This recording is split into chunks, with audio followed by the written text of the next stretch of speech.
are you? Good. Well, we'll go ahead and get started. We have a great 2 hours ahead of us today. I'm Beverly Keel at Middle Tennessee State University. I want to welcome everyone to Bridges to Nashville, exciting career opportunities in country music. We are month 2 of a 5-month pilot program designed to educate college students of color nationwide about the country music industry and hope you'll consider career paths in Nashville. And our first in the series was a huge success. We had people as far away as London to tune in, and I've been hearing from a few of you, so keep the emails coming. As evidence of the industry priority to recruit African-American students for internships and jobs, just look at the series sponsors: the Academy of Country Music, BMI, Change the Conversation, CMT, Country Music Association, Diversify the Stage, Nashville Music Equality, and the Recording Academy's Nashville chapter. As a reminder, please visit our website and upload your resume if you would like to be considered for potential internships or post-graduation jobs. And I'm also emailing out job leads or open positions as I hear of them. And just mark your calendar. The other program dates are April 21st, which will focus on talent agencies and promoters, May 26th, for studios, producers, and engineers, and June 23rd for entrepreneurial opportunities like digital marketing, publicity, and so on. So let's get started. We begin each session with a conversation between creators and then finish with a panel focusing on one area of the music industry. Today's event is a conversation between Reyna Roberts and Shannon Sanders. Reyna Roberts is a singer, songwriter, and piano player who grew up listening to a wide array of music as she and her military parents lived in Alaska, Alabama, and California. But it was country music that captured her heart. By the time she was 4, she was performing songs by the Chicks for her parents and their friends. She posted a video of her rendition of Drinking Alone that was shared by Mickey Guyton and then Carrie Underwood, and that changed her life. Suddenly, millions knew how talented she is. For 2 years, she traveled between Los Angeles and California and moved to Nashville last year during the pandemic to take the next steps in her career. For instance, she was recently chosen as one of CMT's Next Women of Country. And so let me quote from Rolling Stone. Rolling Stone said the 23-year-old released Stompin' Grounds, a debut single that proves that anthemic pop country songs about the lure of hometown aren't only the domain of chart-topping bros. As Music Row flounders in its response and support of the Black Lives Matter movement, Robert's song carries a fighter's spirit. Nashville is her stomping grounds too. You may have heard the song on ESPN, which used it in its Monday Night Football broadcast. And she will be led in a conversation by Shannon Sanders, who I think at this point I can refer to as our own Shannon Sanders. And hopefully I can get him to lead all of these conversations. He has more than 25 years of experience in the music industry as a Grammy Award-winning artist, songwriter, producer, and music and radio executive. If you look over his right shoulder, you'll see 2 of the Grammys. He's just back from Australia, where he worked on the upcoming Baz Luhrmann movie on Elvis featuring Tom Hanks. He's a creative director at BMI Nashville and is a 2-time Grammy, 2-time Emmy, and Dove Award-winning songwriter. He's the founder and original program director of Nashville's radio station 102.1 The Ville. And that's a classic soul and R&B radio station that's committed to playing local artists. Additionally, he has served as musical director to India Ari for 20 years. Now I could go on and on about both of these, but I'm going to sign off and let Shannon take over. Shannon, it's all yours. Beverly, thank you. Thank you so much. It's nice to finally see your face. Like, I know we're not face-to-face, but we're face-to-face. What's going on, Reyna? I'm having an amazing week, an amazing day. Awesome. All good stuff, all amazing things. What about you? Oh, amazing. First and foremost, Beverly, thank you for that. Beverly has been a dear friend for a long time, and so love Beverly. So, and just her heart, even for this program, just for her to be in the position that she's in at MTSU and to spearhead something like this and to facilitate a program like this. Yeah. This is amazing. And so for everybody that's tuning in, this is a real thing, really, straight up. This the fact that this is even being facilitated. So I'm excited about the opportunity that this is for all of the young people tuning in. So Reyna, what's popping? What's really real, Reyna? Everything's popping right now. Come on. Look, you come to the city, you know, and then CMT names you one of these rising women of country right now. What does that feel like? It's so wild because last year, before COVID, I came to Nashville and I went to see the Next Women of Country. I saw all of them perform, and I remember thinking, in the audience, I was like, I'm gonna be on that stage next year. I'm gonna be, That's right. be part of Next Women of Country. I don't know how yet. I don't know what's going to happen, but it's gonna happen. And thankfully it did. And it's like it's an honor, first of all. But I'm glad that I was able to like have a goal, make a goal, and actually make it come to fruition, actually make it happen. That's amazing. And that we're putting into a little bit more of that later, which is just the process, you know, your thinking process and, you know, your heart and just everything that it takes to do what you do. But first of all, so look, let's start at the top. And Beverly talked a little bit about it in your bio. But really, how did you come to country? And that's the thing. I mean, being exposed is one thing, but when did you fall in love with country music? I've always been in love with country music because I've always listened to everything. My parents have always played all genres of music. So I grew up listening to the Chicks and Gretchen Wilson, and from country to rap to gospel, like everything. I think I decided to become a country artist specifically when I became a songwriter. I was writing so many different genres, but I realized that most of the genre I was writing is country music. And I was like, I always learned that I wanted to be a singer and an artist, but I wasn't sure like what genre because of the type of voice that I have. I'm able to sing different, like I could sing rock music or country. Right. But you have that kind of voice, like really, like you could have chosen several lanes. But it was hard. It was hard. And I just realized that I was like, all these songs are country songs. I'm a country artist. I'm gonna do it. Okay, but real quick, and the pivot right there, because you're touching on something else. You said you've always loved country music, right? Yeah. And then even beyond that, because you're young, your parents turned you on to country music. Oh, absolutely. That's saying something. That's saying something, and it's a grave misconception. And I want you to speak to this: that Black people don't like country music. What is that? I feel like. I mean, I think people don't realize like the history of country music, like how you know, the banjo came from Black people. Like a lot of people don't know the history. And I think like, so for my family, my mom grew up listening to nothing but like rock and trap and country. And my dad grew up listening to R&B and Latin music and everything. So I honestly don't know where that comes from, just because me personally, like my family has always listened to all genres. So it's been different for me. You know what I mean? Like, I don't know, like, how was your family? Did you guys listen to all genres? You know, I mean, we did. Yeah, we did, you know, and it depended on which family member I was with. Like, you know how that goes. In the same way, like my grandparents raised me, but my grandfather was a pastor, but he really wasn't tripping on what I listened to. And then my grandmother, you know, she sang and she listened to everything. But I mean, a lot of what I heard when I was with my grandparents was gospel music, you know, but with my mom, it was R&B, you know, it was whatever R&B was popping at the time. My uncle, when I was with my uncle, he turned me on to rock, you know, and that led me down a whole bunch of rabbit holes. And so, you know, and then as hip hop happened, you know, I came about that on my own because that was speaking to my generation. And so it was just, yeah, it was interesting. Got you. But you ain't supposed to be, look, I'm supposed to be asking you questions. Sorry, it's a conversation. Ask me questions, I ask you questions. You got me talking. You got me talking. I'm supposed to be listening.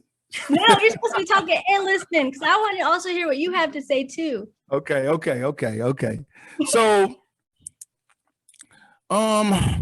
let's see. I want to ask you next. I have several questions for you. So let's fast forward. So you decide you want to do country music, right? You know, you start traveling down this road, or matter of fact, start coming across this bridge to Nashville, right? This program is called Bridge Nashville. Right. So you start to head over this bridge towards Nashville. And so what was that like, or what is it like? Let's speak to what it was and what it is as we talk about imagine this bridge to Nashville, right? And Right. let's talk about hurdles. Let's talk about the potholes in the bridge. Let's talk about the hurdles. Let's talk about the challenges first. Mhm. What does that look like? I'm gonna be honest. So, because I've talked to a lot of different people about this, and for me, I've had a completely different experience than like when I've been talking to like Brittany and Mickey. Because I went to Nashville and I was there for a year, just trying to connect with writers and things like that.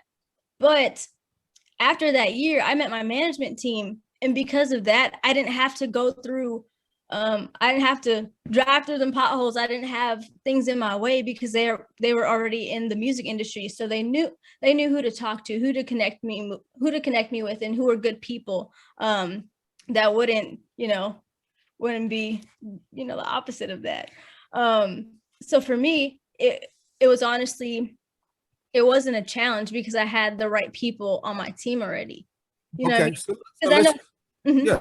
Now let's speak to that because that's actually interesting. And so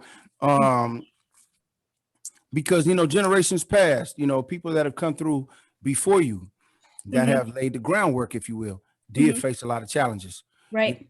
Blatant challenges. And so, the fact that the road has been smoothed out now and paved a little more for Reyna to come through, where it's maybe not quite as bumpy as it would have been 10, 15, 20 years ago. Absolutely. As you come through. So then, if not challenges, what have been great moments for you? Like, what have been moments where you have felt received, and has that been your experience in Nashville? Yeah. Wow. Talk to us about that. It's honestly, for me, it's been truly amazing because when I came to Nashville, I wasn't sure how people would respond to me, and not just being a Black woman in country music, but like I got red hair, like the way I dress isn't quote unquote like the country style, and I was like, when I come here, people are gonna be like, who's this girl with red hair dressing like she's from LA? Like who, I wasn't sure how people would receive me. But honestly, when I got here and I met my team, and all the people they introduced me to were they received me so well because they knew what I wanted and they wanted to back that. They want me to win. Thankfully, because sometimes people don't want you to win, but that's true. They were all for me. I was like, hey, I know everybody says it's difficult being country music. I'm like, okay, I'm aware, but regardless, I'm gonna make this happen. And even because I didn't even know about Mickey at the time when I got to Nashville. So for me, I didn't see anybody that looked like me, but I was like, I could be the first. Like, that's not going to deter me from getting me to my dream and to my passions and my goals. But I told them, I was like, I want to make history. I want to be legendary. Wow. So are you with me? Are you with me or not? And they're like, we with you. Right. So thankfully, they saw my dream and they were all for it. Well, shout out to your team. You've got a phenomenal team. So shout out to those guys over there. Yeah, for sure. And so that being the case, I mean, you do bring a different flair to the game, if you will. Like you said, you're young, Black, got all this sauce, got this red hair, you know what I mean? And bold songs like Stomping Grounds. Like, what does that mean? You know what I mean? Like, what's the lane that Reyna Roberts wants to carve? See, Reyna Roberts wants to be Reyna Roberts. Like, this is also a talk I had. Like, there's so many different. Like, there's country, there's blues country, there's pop country, rap, rock country. I was like, they're like, so what do you want to do? I'm like, everything. I want. Like, when you listen to someone like Beyonce or Rihanna, you don't say like they are this. They are whatever they are singing. So if Beyonce is singing a country song, that's just Beyonce. You know what I mean? And so I want whatever sound I have just to be my sound. I don't even know if I answered your question. I kind of went on a whole tangent. I'm sorry. No. Well, you did because I said, what lane do you want to carve? And notice, I didn't say whose lane did you want to hop in. Right. No, I said carve. Yeah. In terms of starting. And so you actually really did. You said that you wanted to be authentic in this space, and you wanted to bring what is authentic to you in this space.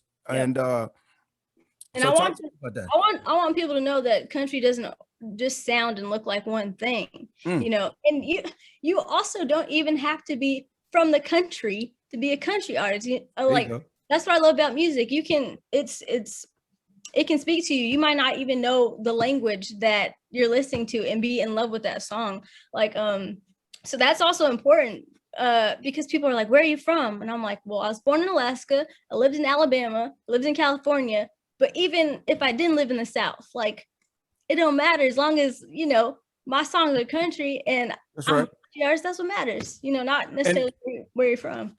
And let's be real, like Nashville is not actually that country. Like, it's actually quite cosmopolitan. So for those of you that have not been here, it's actually quite cosmopolitan. I think you'd quite if you're looking to come here and you know if you're looking for tractors and hey, pigs running around the streets, yeah, nah, not so much. Like it's actually quite southern bougie.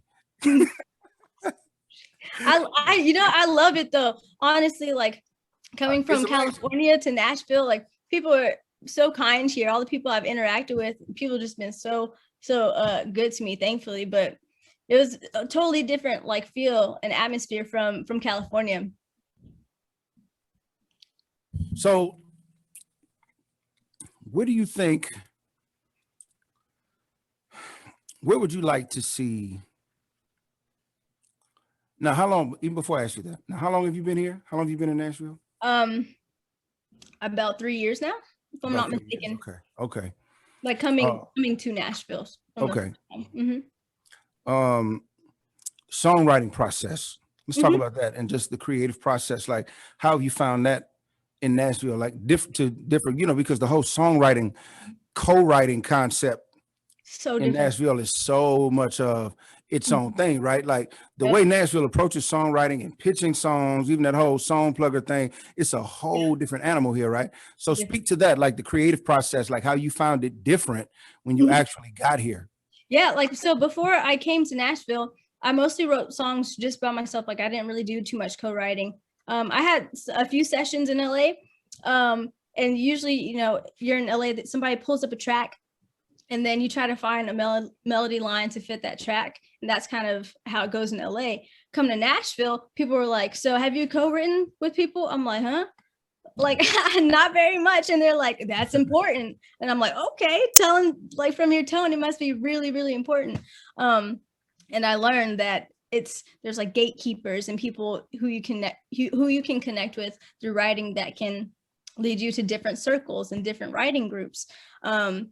And it's also interesting because there's kind of like I want to say a time limit if you're co-writing here. So it's like, hey, you have a writing session and you have about 4 hours to write like a song. Go get it done. And I'm like, whew. You know, when I was in California, especially writing for myself, I'm like, if it takes me 3 days to write a song, fine. If it takes me 2 weeks to write a song, it is what it is. As long as I have the song that I want to have, as long as it's like up to par with what I want it to be. And I got to Nashville and it's like, you have a few hours, write a song, write a hit song. I'm like, what? But like, at the same, but have you found that this process has stretched you in a way that has made you grow? Like, oh, definitely. Yeah. Definitely. Especially because I mean, I love the fact that you get to, I feel like, you perceive things, the way you look at things and concepts changes. I mean, because you're with more than one person. So I'll have like a song title idea and I'm like, oh, I envision this. And somebody completely flips it around and makes it even greater. I'm like, okay, I did not expect that. Let's do that. What you just said. Now speak to us real quick, because that's a great pivot, because we do have young people here, right? Speak to that. Like, you know, that's something that you learn in the co-writing process, is to let go of what you think the thing is, right? And you learn to just support the best idea, no matter what, whoever had it, doesn't matter. Whatever the best idea, you learn that you're there to serve the song. Absolutely. Life lessons, like talk to us about that part. Yeah, definitely. You have to also be like, I feel like you have to be aware of what you're willing to change. Like if you truly love an idea and you don't want to mess with it, fine. Like, and if you go to some writers and they're like, well, what about this? And you're not feeling it, just be like, you know, like that's not for me. Keep that song to yourself, work on it, or find another group to work with that on. But if you are open, which I feel like is really important, because I feel like sometimes egos can get in the way, like, and feelings can get hurt. You're a writer and artist. You're like, I have this amazing concept, but sometimes somebody else might have a different concept in mind. But you have to be open and willing to either change and see a different point of view, or just take that song and use it another time. Now you're actually speaking to something else too that you have to have. Thick skin. Oh yes. Listen, you can't be listen, Yes. you can't be around here wearing your feelings on your sleeve, right? Yeah, no. They'll get hurt every time, right? And so you have to be able to come into these creative situations, and hey, if somebody's not feeling it or if it doesn't work, you have to be, to your point, hey, pack that idea back up, and maybe it's for another day, but you can't be in your feelings and just, you may have to say, okay, maybe I can improve that, or so speak to that, speak to the concept of thick skin, not only in writing rooms, but just when just being in general and being told no. Talk to us about having thick skin. I tell you right. So I think you have to get used to not everyone saying yes. And I think that's the reason why a lot of artists sometimes don't continue on, because their feelings get hurt if somebody tells them no, or they think that's the only option that they have. When in reality, you can create options, you can create different paths. There's not only one way to make something happen. Or if you want, like, for example, before I came to Nashville, I didn't know anybody in the music industry. So what I did was research. I looked up my favorite artists and my favorite songs by those artists. And I researched the producers of those songs, the songwriters of those songs. And I looked up their Twitter, their Instagram, their management.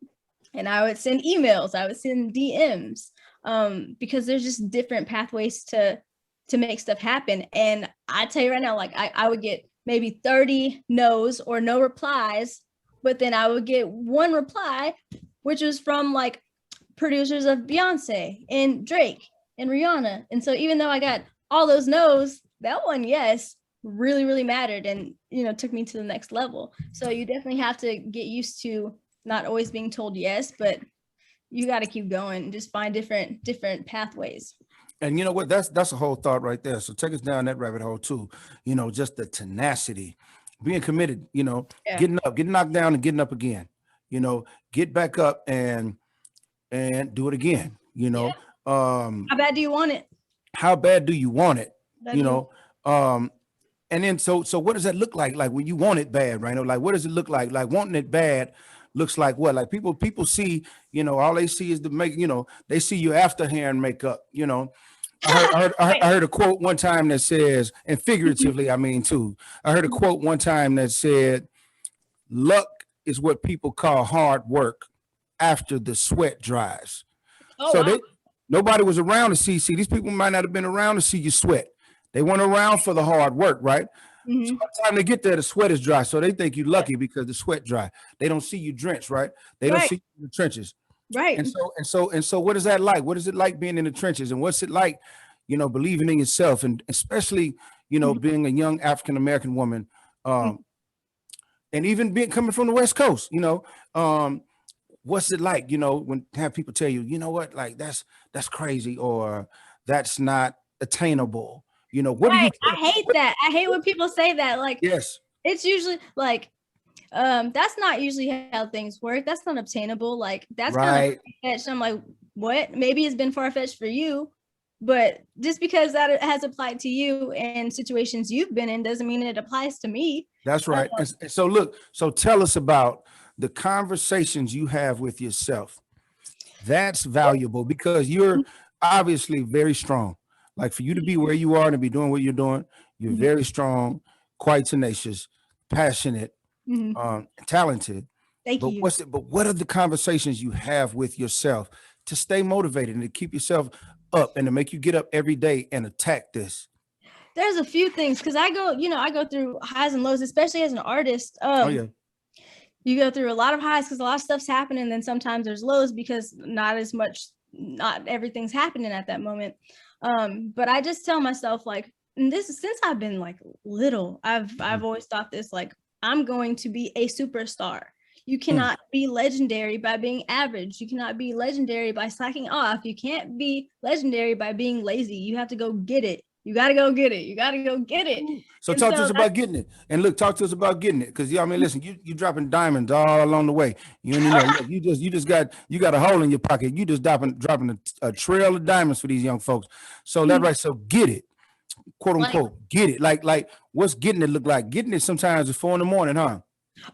Actually, I was about to say that, like, and it's different for everybody too, by the way. Like, just because I did things a certain way doesn't mean somebody else, you know, they didn't necessarily have the same path and same journey that I've had. Everybody has different methods of getting stuff done. But like for me, like I would wake up at like 5 o'clock, 4 or 5, dance for like 3-4 hours, just to make sure that I'm ready, like vocally prepared, physically prepared. I'd go run and sing just so I can be ready to perform and make sure I have that stamina. And like, I'm super clumsy. Like, this is just an example. I'm so clumsy. So I have a hard time wearing heels, like, you know, some stilettos. So I was like, how am I going to overcome this? I have no idea.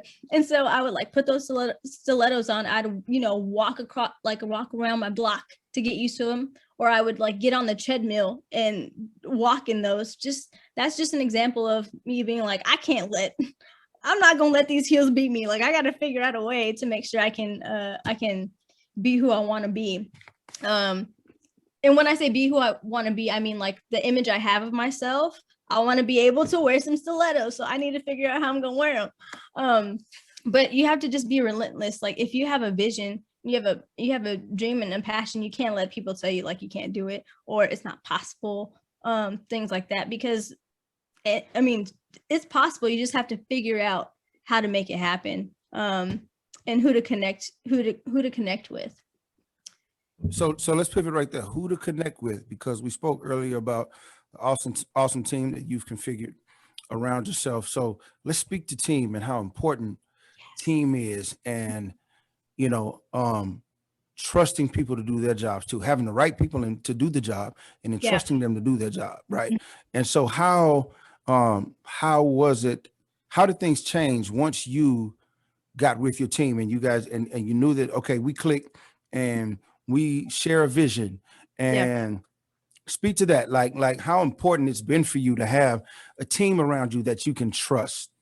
It's incredible. Because before, like, it was just my parents and I. We would grind and meet people, say that they said that they would do things, they didn't do things, and that would happen all the time.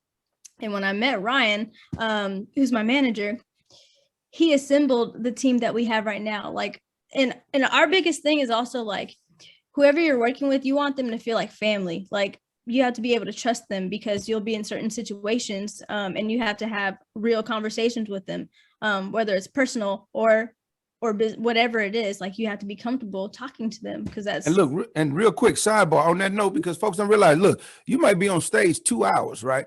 Yeah. But you might be on a tour bus for another 22.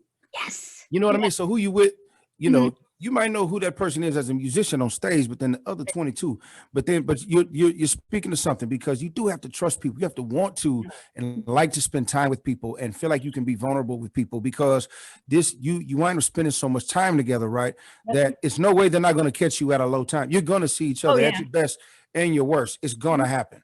Right. And they have to be able to tell you too, like, if you're at your worst, like, maybe you don't know you're at your worst for some reason. Like, maybe you're just being like not yourself that day, and they need to be able to tell you like what's going on and have a talk with you. Like, I don't know what this is about, but let's figure it out. Because like there's just going to be ups and downs in your career, just like, I mean, that's with any career. Okay, now watch this.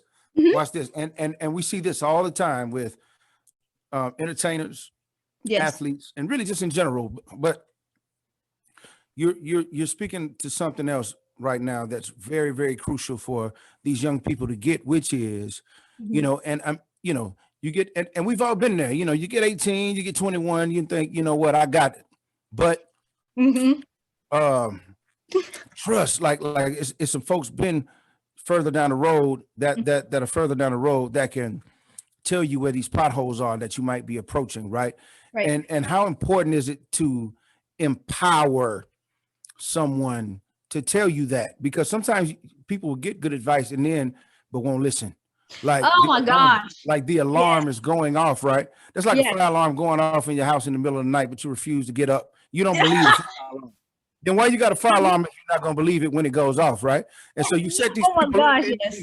yeah, you set these people up in your life and your career to be a fire Yeah. alarm, and then you don't listen to them. How important is it to listen to these people and to actually, when they tell you, hey, reel it on in, that you actually have to think about that no matter where you are, how high, how low, you got to think about that. So talk to us. Man, it's crazy, especially like if you're trying to give somebody some advice and it's like, I mean, obviously I don't know everything, but like you have some of those friends where you're like, just do this. I promise, like this is the answer. And they just don't do it. And then they come back and ask the same thing. It's just like, but I gave you the tools. I told you. And like, especially like you said, being able to listen to your team. And I have different feelings about that also. Like on one hand, you have to be able to listen, especially when it's hard to listen sometimes. Like if you have to be able to think about somebody else's perspective sometimes and not just stick with what you think you know. But at the same time, there are some things like when I talk to Ryan, and he'll be like, I think you should do this, or I think this needs to happen. And I'm like, even though you've been in the music industry a lot longer than me, you're more knowledgeable than me, but I don't agree on this. And then we'll talk about it, because like you're not always going to see eye to eye, but you also have to just be aware and be able to listen. That's so important. And not just talk and feel the way you feel, but be able to listen to somebody else and then contemplate what's going to make the most sense. That's awesome.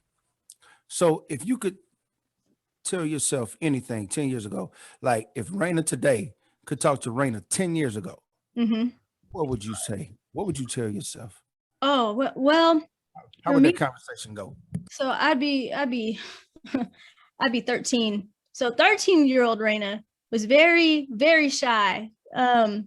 I've always been like a little insecure and shy and just kept to myself. I didn't really have too many friends. And I'd probably tell her, like, girl, if you want to be a superstar, you got to be personable. You have to talk to people. You have to have conversations and not hide in the classroom with your homework and your books and read. Like, that's not. But you have so much personality. It's crazy to even think, like, the concept of you being shy and introverted is, I can't see that at all. Work, just like the heels and the treadmill, work.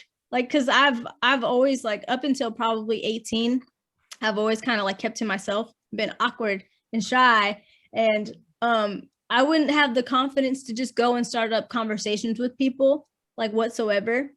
But I had a conversation with my mom, and my mom and I are completely different. And she teaches me so many things, and I'm so grateful for her. But I was like 18 or something like that. And she was like, okay, I think we were in LA, if I'm not mistaken. And she was like, you want to be a superstar, right?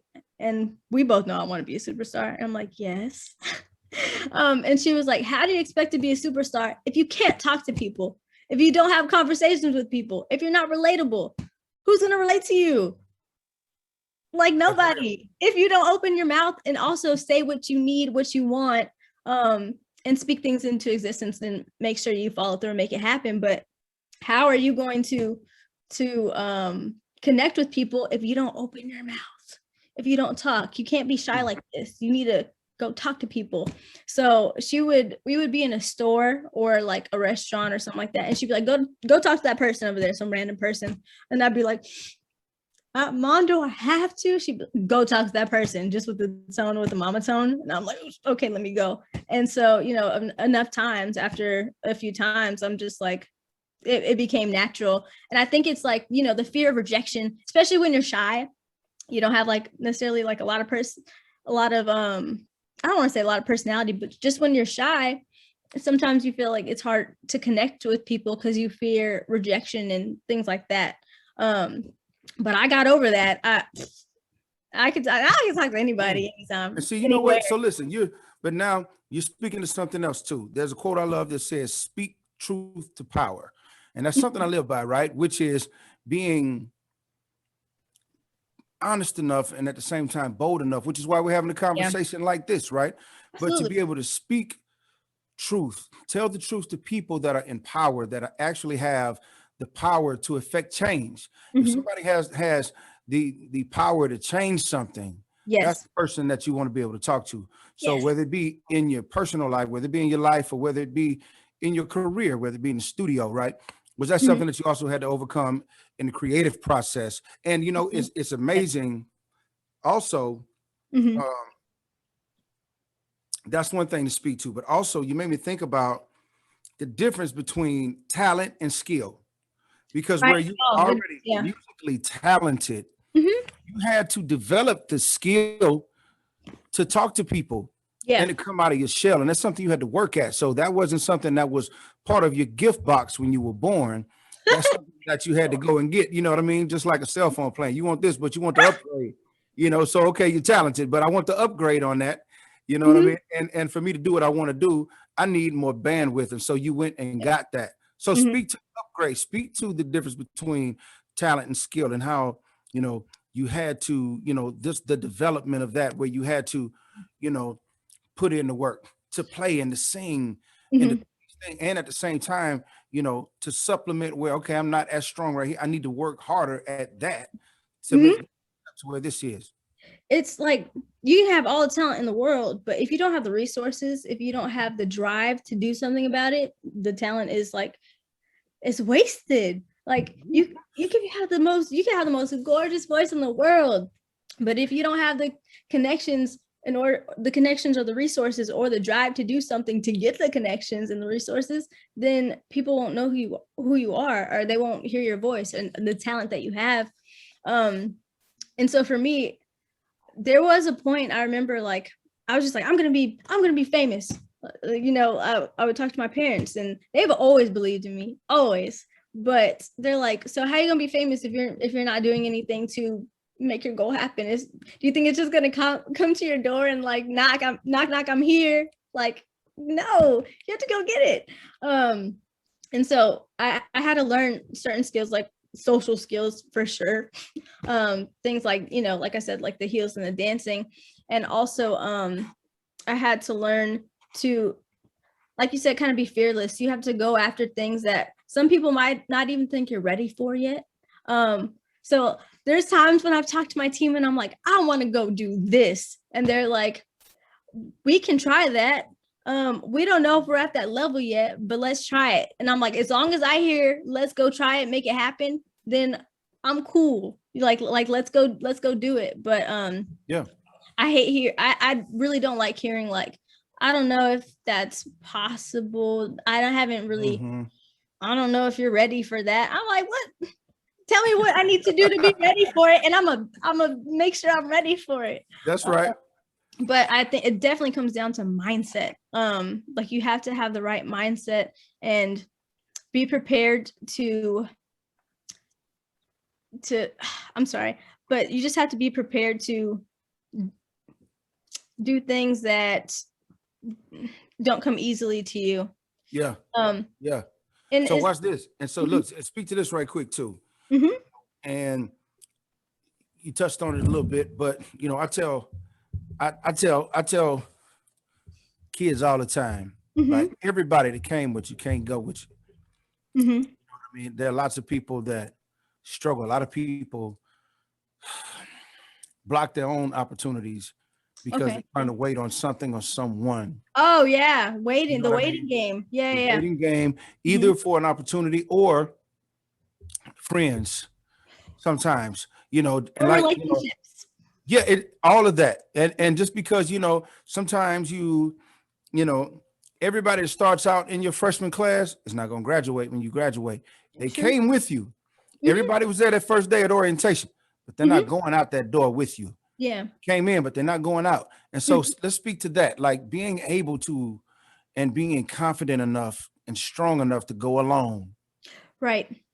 You have to also be able to like I want to say like know yourself and listen to yourself.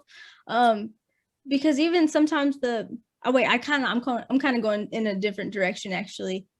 Say what you just said again, because I was going to go in a different way. Oh, no, go. Go back. Well, I was just speaking to just being willing to go along. Like, if that's what it takes, you know, you want everybody to come along with the idea, or you want your friends to be there with you, or to, you know, but not everybody, you know, not everybody. Some people start out in groups, but it may not be the group that has the opportunity. Sometimes it's the individual, but you know, People get comfortable. That's why it's like they're comfortable being around their friends and their family. Comfortability can comfortability hinders you from making progress, because like people get so comfortable that they're like, oh, I'm good here. But it's like, you got to always take things to the next level. Wow. That's how you move forward. That's how you keep just pushing forward. Like for me, like I've always been kind of like, I've never had a lot of friends. So it wasn't hard for me to just be like, I'm doing this by myself, or in having that kind of mindset. But people who are used to being so many around like all their friends and all their family, it's just like, how are you going to feel if you're still in that place in 2 years, just because you don't want to leave your friends or your family because you're so comfortable? Are you going to be happy?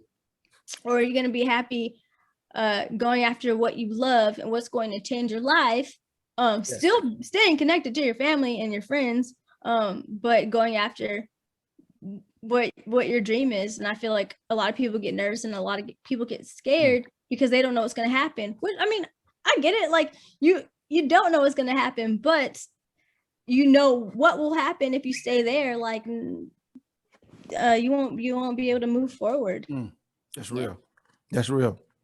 So let me ask you this. And so let's speak for a little while. We've got a few minutes left, and I really want to speak as much into our viewers as possible. Again, we're talking about students of color from around the country who are interested in building bridges into Nashville, possibly having careers here in Nashville or in the country music industry. So that being the case, where do you see country going? There's a lot changing in country. I mean, there's so much changing, so many things happening, right? Like I found out today that Mickey Guyton's Black Like Me is now in the top 20 at AC now. It's gone beyond country now. So that's amazing. It's incredible. And where do you see country going in the next few years? And especially for artists of color, because that's what we're talking about today. But for artists of color, like, do you feel like there are more opportunities now? And do you feel like there will be more in the future? But where do you see country going? First of all, I pray so. But also, I'm new to country. I'm new to the country environment and the country scene. So I don't know how it was like, 5 years ago or so. But since I've been here, it seems like people have genuinely have tried to be more inclusive, especially in the last year or so. Like having Mickey perform at the Grammys and the ACMs, like I've never seen that before. It's a first, So instead of people being aware of what was happening last year and not doing anything about it, it seems like people are genuinely trying to be like, okay, I feel like people probably weren't aware, you know what I mean? Like they weren't actively looking for Black artists, for Black country artists, but it seems like people are actually trying, like having this conversation here right now.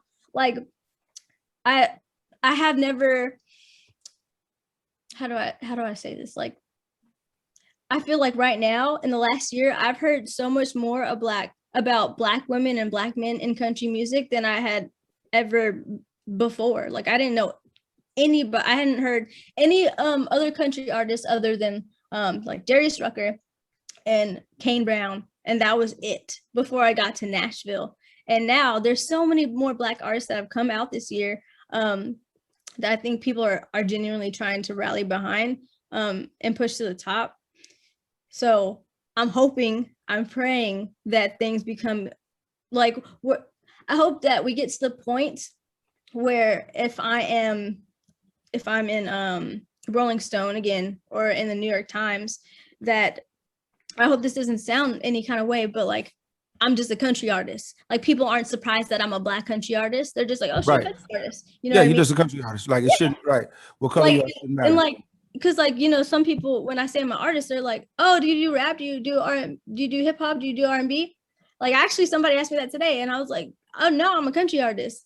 And I'm I hope we get to that point where like people aren't just assuming just because of how we look that we're one of those, we're in that genre. I want it to be I don't know if normalized is the right word, but people aren't surprised. Yeah. It doesn't have to be necessarily like a headline, like where it's out of the normal. It's like it's Right. I want it to be normal. She's just awesome. It doesn't matter what color she is. She's a country singer and she's amazing. And, I mean, and I'm not saying, and I hope I'm not coming across like I don't want people to be like she's a Black country singer, because I am. I'm just saying. I get it. Okay, yeah. But that shouldn't. It instead of you being a Black country singer, it ought to be you should be a country singer who's Black. You know what I mean? Yeah. Instead of the Black country singer. Yes. Yeah. Absolutely. So country, right? And and I'm with you. I feel like we're working our way towards that. We still have a long way to go, but I really am inspired, especially by all that I've seen in the last year, and just from talking to my own friends. And I'm really, friends of mine like Beverly that show up to these conversations and facilitate these conversations because they genuinely want to know. They genuinely are interested in moving the needle and progressing the culture. Absolutely. So this is this is awesome. All right, couple more questions for you. Okay. So what should college students know about the business side? Matter of fact, let's not go there. Okay. What advice do you have for students of color who are interested in having careers in country music, whether it be in the business or on the creative side of the game? Like, what advice do you have for these students of color that are interested in careers in country? Like, what would you tell them to do and how to prepare and what to study? What advice? I would say definitely, like what I said earlier, make sure you reach out to people, to songwriters, to producers, to managers, and just try and get in the room with those people, try to connect with those people, because those people can push the needle forward and they can help you change your life and get you to where you want to be. But also I feel like a lot of the time you have to know who you are also. Like, so for me, I had trouble. I wasn't sure what I wanted to do, what genre. And because I was working with people who did my favorite songs, I wanted to listen to their advice when they would be like, you need to do a song like this, you need to do a song like this. But I came to realize, like, I know who I want to be, and you have to be aware of who you are. Because if you're not, then people will change you, and you'll end up being in a situation or in a deal that you don't want to be in, because that's not who you are genuinely. So you definitely have to be aware of who you are. That is super powerful. That was a great piece of advice. You definitely have to know who you are. And if you don't know who you are, somebody will tell you who you are. Somebody, yes.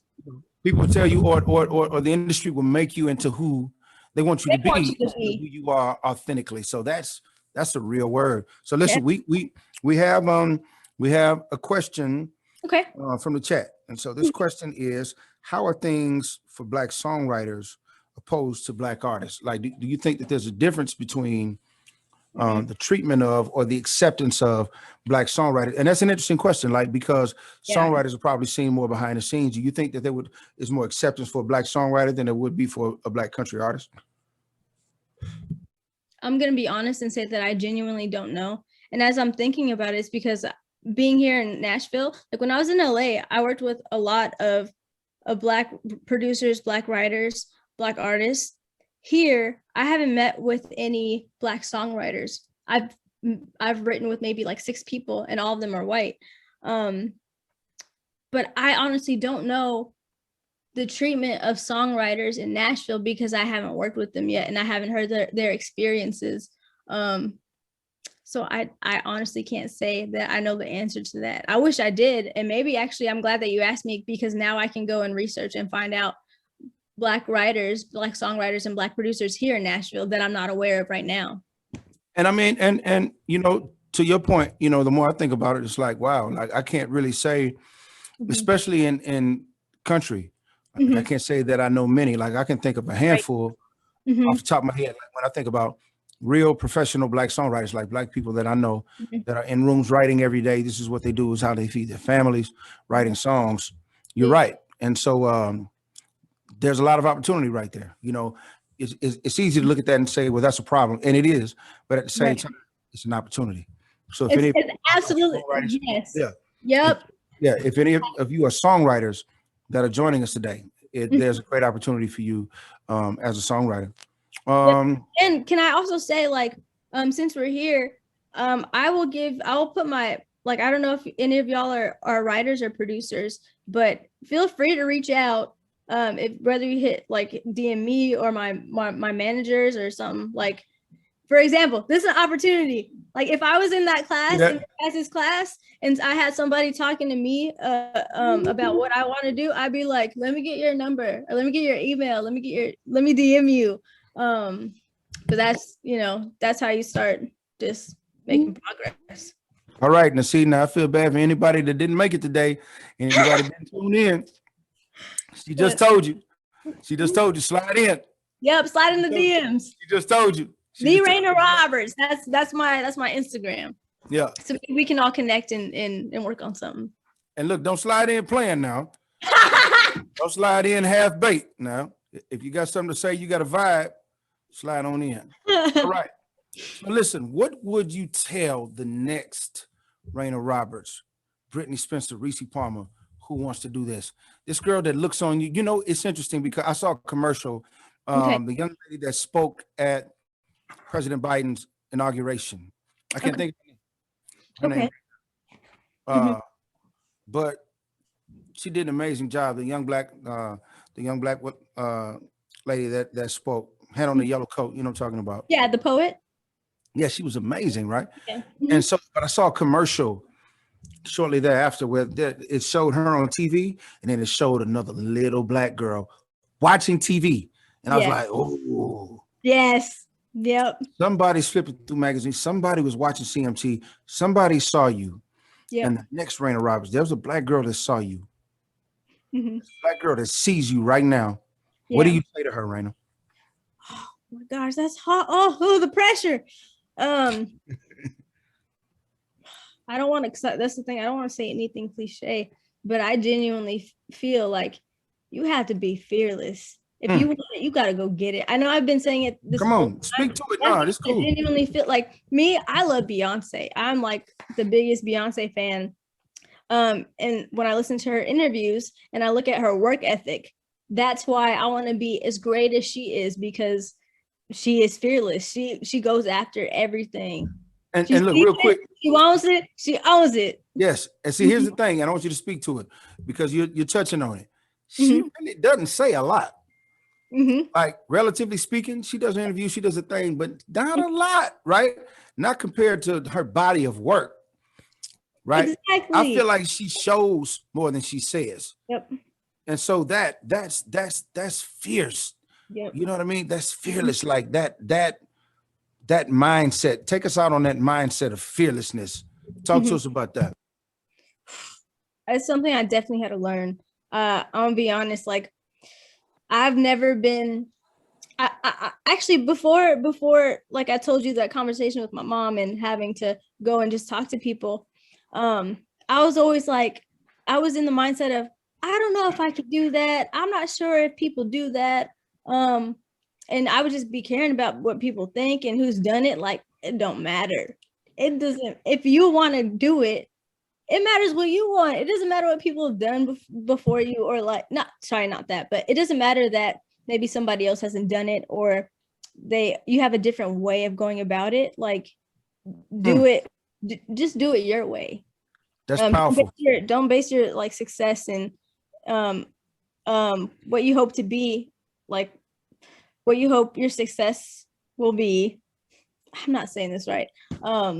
don't go out based off of other people telling you what you can't do. That's it. I was trying to say it better than that, but that's what it comes No, down. but that's the bottom line. And I think that's the perfect way to end. Just on that, being fearless. You know, you're fearless enough, you believed enough in yourself to come to this conversation, and curious enough. And let that curiosity continue to take you through to the point where you may be the next Reyna Roberts or working with Reyna. You never know. So, Reyna, thank you so much for joining me for this conversation. It's been awesome. You're phenomenal. You Continued are. success. Well, I appreciate that. Continued success to you and blessings. And we'll see you on down the road. I have so much love for you, Beverly. I'm so happy to see your face. Nice to see you. Thank you, everybody who joined today. And like I said, just let me know if you need anything. Hit me up. Feel free. I hope y'all have an amazing day. And I'm gonna text you, Shannon. I'll let me. All right, for sure. I got Bye, you. y'all. Thank you, Beverly. Thank you. Thanks, Reyna and Shannon. Thank you. And now we're going to move on to our songwriting panel. Really, it's publishing, songwriting, performance rights organization, the area that really deals with the songs and the people who make the songs. So first, let me introduce Vanna Mua, who is creative director in music publishing of Rhythm House. We have Mike Molinar, who is general manager of Big Machine Music. I see we have Mimi McCarley, and she's a co-founder of Nashville Is Not Just Country. And Mimi, are you by yourself or do you have Thalia with you? I have Thalia with me. Thalia, yes. I'm sorry, Thalia. And so Thalia is also a co-founder of Nashville Is Not Just Country Music and co-founder of Music Queen Publishing, a boutique publishing company, and Mimi is partner of that. Mimi also started Collab Music Network in 2015, which is a network of songwriters, producers, and artists. She provides independent artists and label support services. So, and we're going to dive into what they do in a minute. We have Josh Tomlinson, who is the Associate Director of Creative at BMI in Nashville. So welcome, everybody. I tell you what, Vanna, we'll start with you. Tell us a little bit about your path in the music industry. How did you get started and get your first job? Yeah, so first of all, thank you so much for reaching out. This is really awesome. It's kind of like a full circle thing. I remember kind of being a student and listening to panels and stuff like that. So I started out with my first internship. Professor Wald helped me out. It was publishing with Major Bob on Music Row. Through them, I had heard about Rhythm House, Rock Nation, and I was the biggest, like, I'm a Beyonce fan too. So like, I knew what Rock Nation was and I was like, oh, like, there's no way they have, you know, it's just country music here, you know, but cause I grew up on country music too, but at the same time, it was like pop and R&B as well. So I was like, oh, telling my supervisor, you know, is there an email contact? I'd love to get an internship.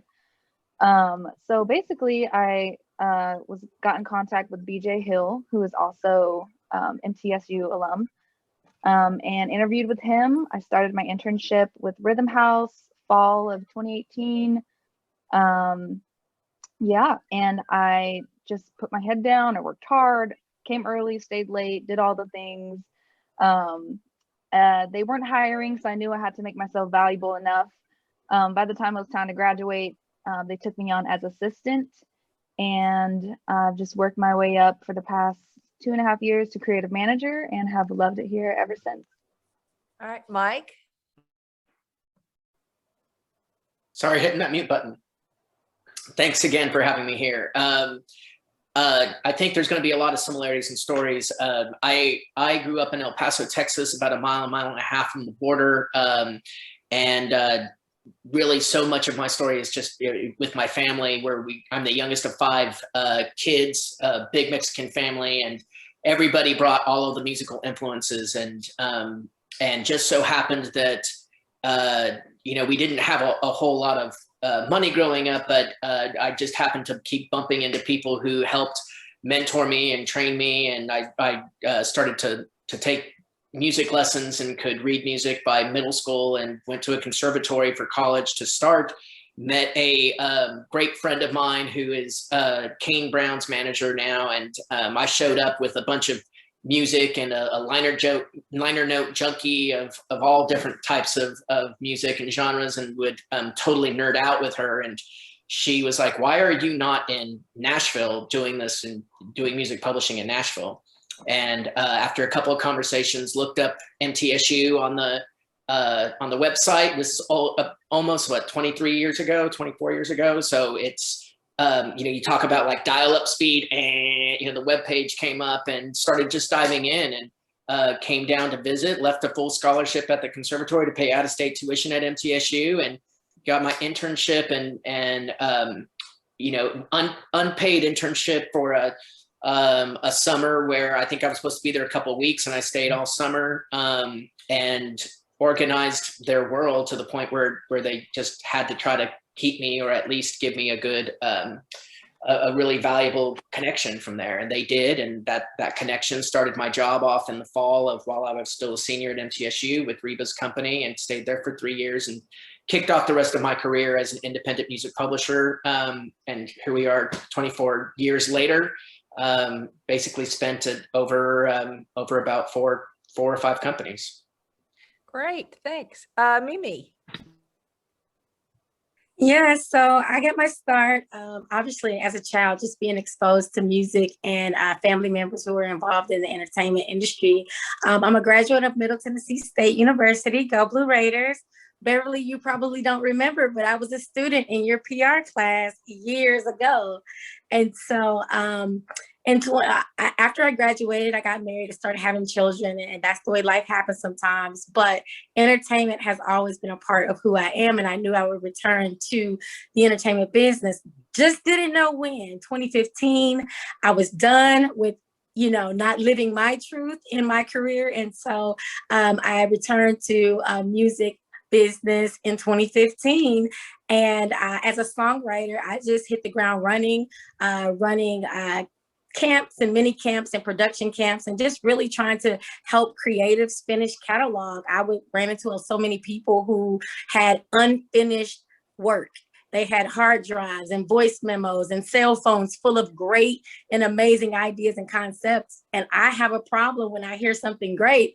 I'm obsessed. I want to finish. I want to help you finish. And so that's kind of how I got my start. I started Collab Music Network, working with producers, artists, songwriters, engineers, anybody who is a vital part of the creative process. And through there, I got into producing out of necessity, because somebody had to finish the record after it was wrote. And we didn't have anyone on deck who was interested in that part. So I'm just obsessed with finishing. I met Aaliyah in that process, and we just connected on so many different levels, and we realized together we were representative of a full independent music publishing company. And so we've been working together since, exploring these and navigating these Nashville waters. Exciting times in Nashville. We started Nashville's Not Just Country Music. I won't steal off Aaliyah's thunder, because that was her baby. I'll let her tell that part of the story. But look, we're enjoying it, getting creatives paid, allowing them to share their work, their creative work, and getting paid for doing that. That's what we're all about. All right, Thalia, tell us how you got started and got your first job and ended up where you are now. I did not have the luxury of you. I wish I could have it. Life regrets and things like that. We're having trouble hearing you, and there's a lot of your volume is not good, Thalia.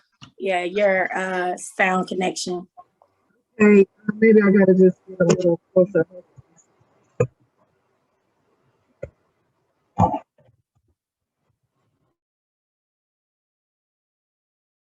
Why don't we move on to Josh, and we'll come back to her. Josh, you want to jump in?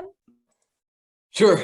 Thanks, Beverly. Hey guys, my name is Josh Tomlinson. As Beverly said, I work over at BMI, and this is kind of cool full circle for me, because one of my first internships was actually with BMI through Belmont. I did this thing called Catalog Cast. And Big Machine, I was partnered with this guy named Devin Dawson, who's an artist in town, and he and I were going door to door basically with publishing companies in town, and asking for songs that had not been pitched or had not been cut. And Big Machine was actually one of the first meetings that I ever took over there with Alex Heddle, who works with Mike. And so it's kind of cool, full circle for me too, to be on a panel with Mike, and still be able to do business with people that opened doors for me very early on in my career.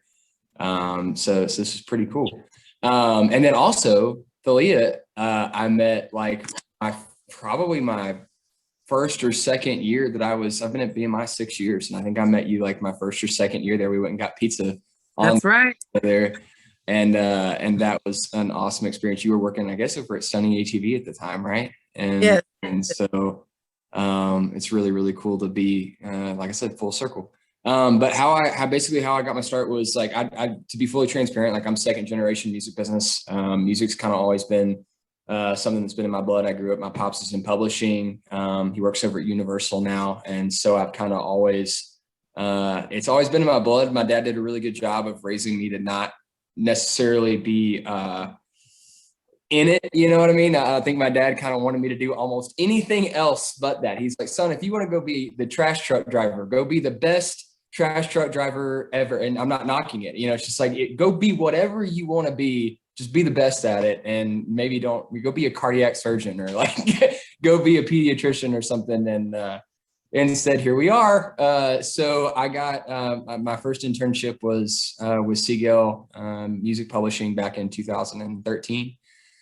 I did that for it was supposed to be 6 months, similar to Mike. It's supposed to be like 6 months. I stayed on for a year, and they hired me on for some production work with some of their artists, which was really cool. And then I moved on to Creative Nation with Beth Laird, who was working with this really unpopular songwriter named Luke Laird, that she just so happened to be married to as well. Hopefully something will work out for Luke one day. And she had previously been at BMI before she started at Creative Nation. And she was just like, you really should sit down with Jody Williams, who was at BMI at the time. And so I sat down with him, and that same summer, he offered me an internship to come on. So I got to stay in Nashville and tell my parents why I was going to stay, and and why I didn't need to come back home. And that was my ticket. So I interned at BMI for a summer, and they never got rid of me after that. I think I make the joke that I've done almost everything except mow the grass at BMI. And the only person that I know that beat me is a guy named Phil Graham, and he actually did mow the grass. And that is how he got hired by Francis Preston, roughly like 40 years ago. So anyway, yeah, that's kind of how I got here, and I'm just excited to be a part. Thanks for asking me, Beverly. Thank you. I think, Thalia, let's try you once more. Hey, can you all hear me now? Is that better? Okay, great. So I'm a native Nashvilleian, born and raised, and I kind of am a late bloomer, I guess, if you will. I went to college and got my degree in communications and started working right after. But I was kind of being an independent manager on the side during that time, and was really trying to manage urban artists here in town, rappers, hip hop artists, things like that. And Nashville now is not the Nashville it was when I was trying to do this back then. So it was a lot more difficult to get shows and, just get a listening ear.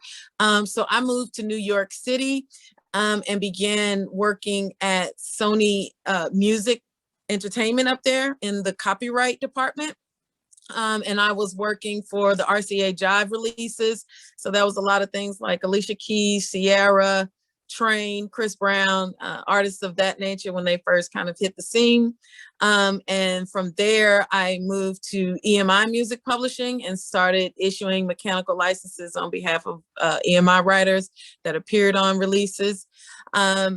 Did that for a few years, and then I moved back to Nashville and began working at Sony ATV, actually with your dad, Josh. At the time he was still running things over at Sony ATV.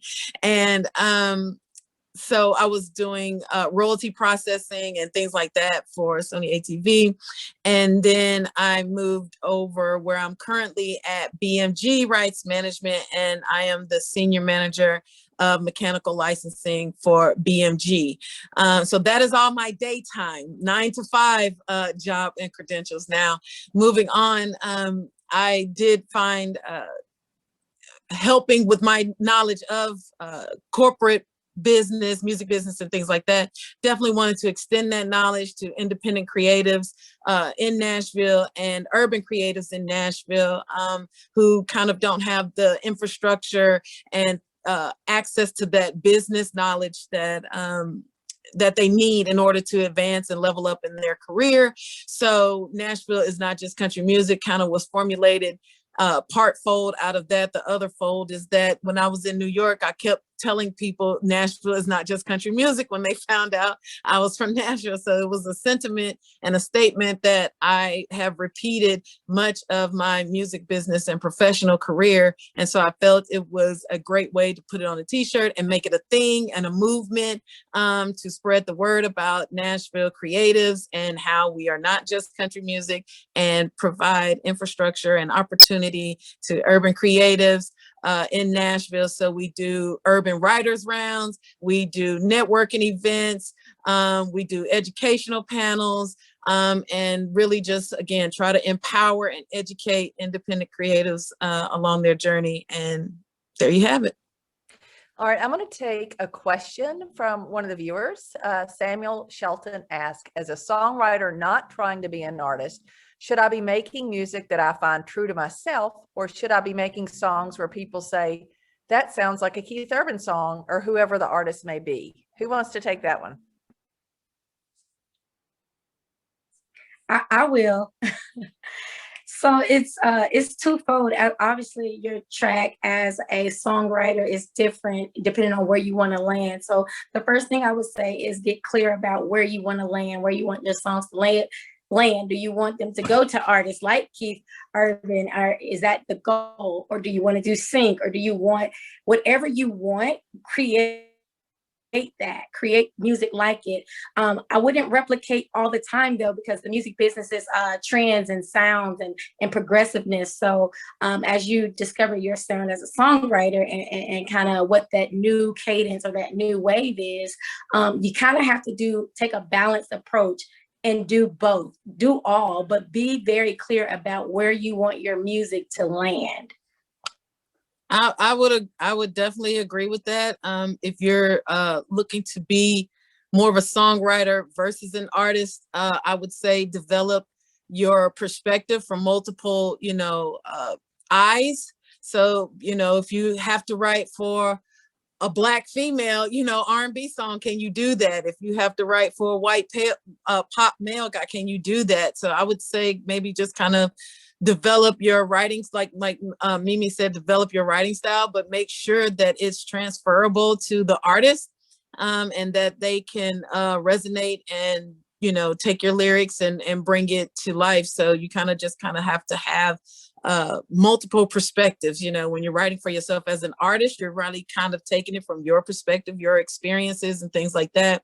But if you really, I think, in my opinion, want to be truly successful songwriter, you're going to be able to pop into any room with any genre and really be able to collaborate with an artist to bring who they are out to the forefront and kind of work with that and be able to pull from them to do that successfully.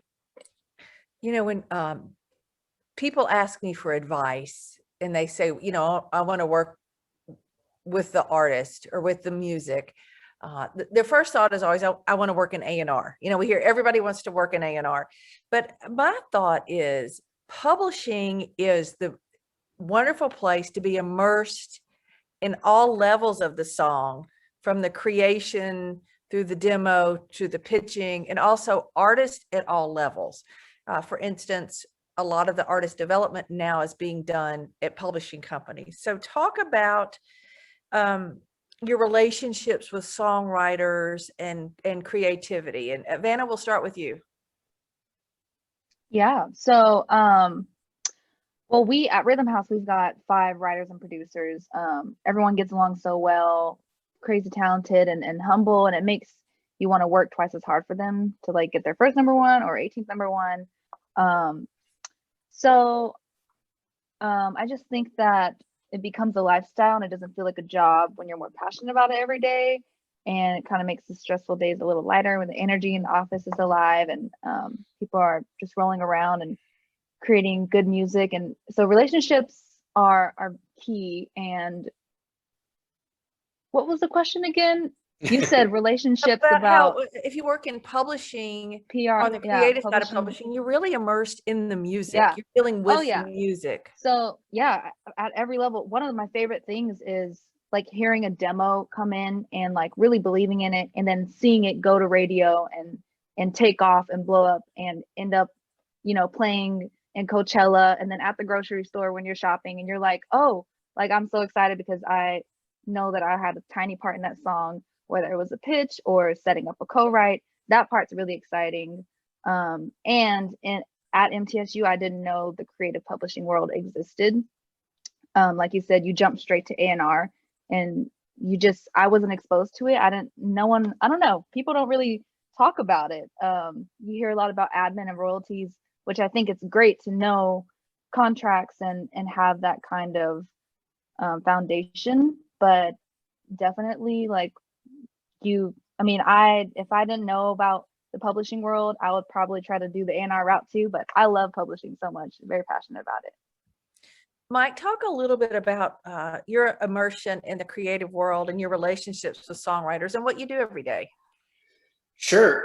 No, it is. Immersion is the word. It starts incredibly early in the morning and it ends incredibly late at night. And so much of it is guiding perspective.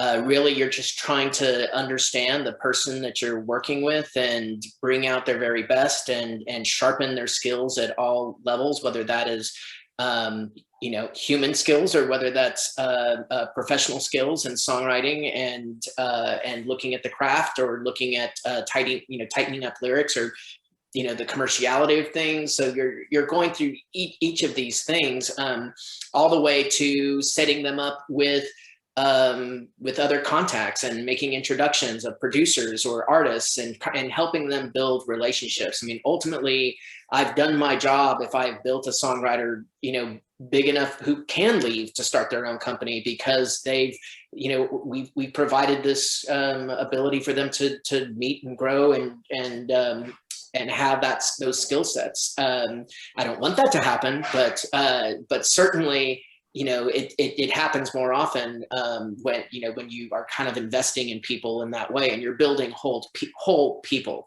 But the music is always front and center. It's always the product that we are selling and presenting and the thing that will speak so we don't have to. One of our executives at the labels always says, if you're explaining, you're losing.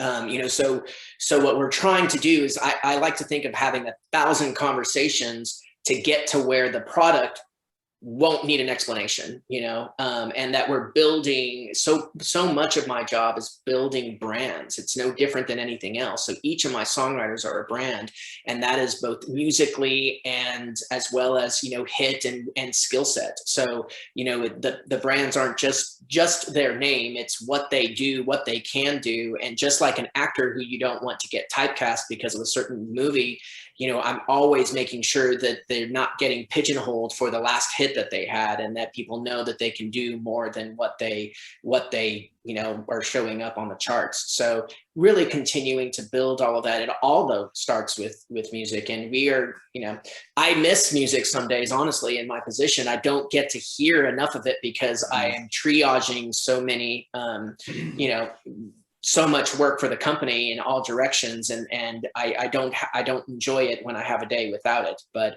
I will say this: I think it's pertinent to this panel, and I know I'm going a little long, but it's there are so many skill sets within this, even within publishing.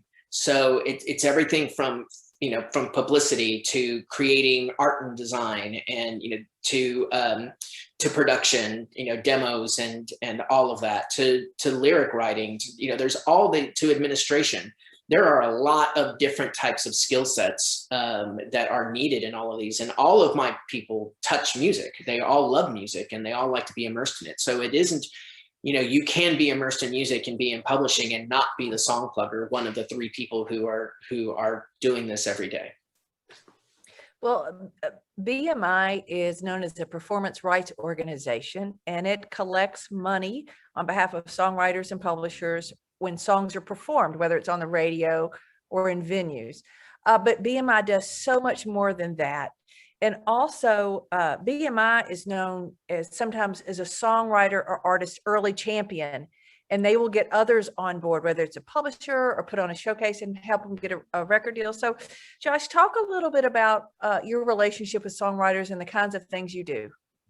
Sure. Yeah. I mean, you know, on a micro scale compared to Mike, you know, because Mike is a GM of a massive publishing company, but you know, I've been in the same company for over 6 years. And so for me, the unfortunate reality is that every day that I'm in it longer, I've always heard my dad, you know, talk about how he's like, dude, I hadn't heard a good demo in, you know, 2 years, you know, and I find myself, it's like, oh, this business manager, this attorney, this manager, this person. And so, you know, BMI every day for me evolves a lot. You know, when people say, what does your day-to-day look like? I can't really answer that question the same way every time that I do one of these. I can tell you that like this is a very specific one, but like one of my fondest memories, to give you an example to like my involvement and immersion in songwriters, was Michael Hardy, you know, who's known as Hardy, who's now had, you know, his own set of number ones and is a successful artist in his own right,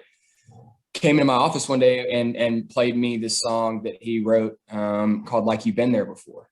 And Jameson Rogers has that song out now. And it's basically like, you know, hey, when you get that first touchdown, act like you've been there before. You know, my dad grew up saying that when he would see somebody act like they'd never gotten a touchdown before in the end zone and they're a professional football player. It's like, man, act like you've been there before, you know?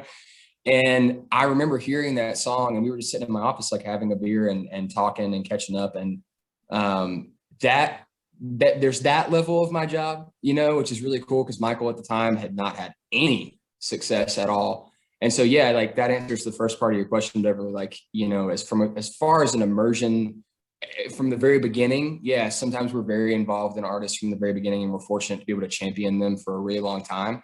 The difference in PRO world, in publishing world, is that a lot of times these artists come in and they auto-affiliated, you know, they got online, they went to bmi.com/join, they signed up and they've got 0 works in their catalog. And they're coming to me or to another rep on the staff and saying, hey, I need some help, you know, like, hey, I need to meet someone or I need my next step. And so that's kind of where the second part of your question comes in, is it's like, if we get them as a baby, sure. But if we don't, a lot of times it's just creating meaningful connections, you know. It's saying, hey, like, you know, Mike and I worked on something like 3 weeks ago on someone who I didn't affiliate, you know, necessarily, or who didn't know about BMI, but they needed some help. And it's little things like that where we're able to plug in and kind of fill in the gaps.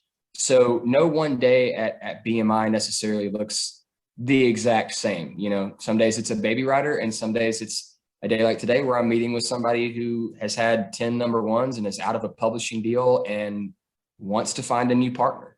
And so that's what kind of makes working at a PRO maybe a little bit different. But you definitely, the thing that Mike said, my first phone call this morning was, to my wife's total dismay, it was at 7:20 a.m. this morning, you know, and my last text or email will probably be 10 o'clock tonight. And these are my friends. They're not just my coworkers and affiliates. So, I mean, it's definitely different in that way. Especially when you have kids, you're just trying to figure out when you actually get to shower. Cause it's, you know, I'm trying to hand the baby off and then jump into the shower and then a phone call comes in and you're like trying to go, you know, it's dodgeball with phone calls. We got to get you a waterproof Bluetooth speaker for your Yes, exactly. Taking phone calls in your shower. Exactly. Mimi, talk about what you do all day and your relationship with the creative people. Yeah, so for me, because I am a creative, the relationship that I have is so much more intertwined. So I take a journey with songwriters. Like, it's not a business transaction. They're people, and I want to get to know them because my job is to empower them along their journey.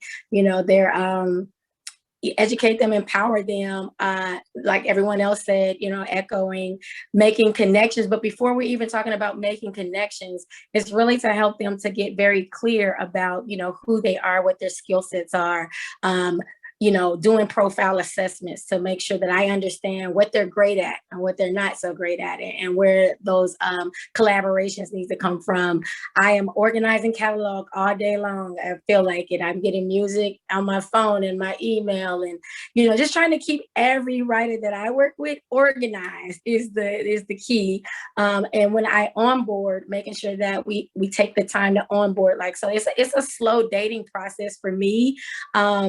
We have to build up, for me, building up confidence in songwriters. So you have this skill, but like Mike alluded to, there's so many more skills that's needed beyond just writing the lyric on a page, or, you know, showing up to the studio and doing your job. And so that's what my everyday looks like. It starts early some days, it ends late. I'm learning how to balance, if that is even a real thing in the music business.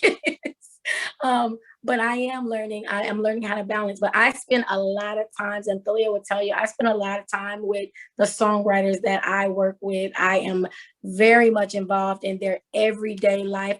They always want to hang out and meet for lunch and just talk. Great. I think Shannon Sanders, I heard him say this one time, great songs are produced out of great conversations. And so I make myself available to be a friend, a champion, an advocate. And a lot of them just want to sit down and eat up all my time and hang out. And so I guess that's good, as long as it produces a great song at the end of it. Thalia, can I get you to talk a little bit about the copyright administration, or the business side of publishing? And what kinds of things do you do, and what job opportunities are available there?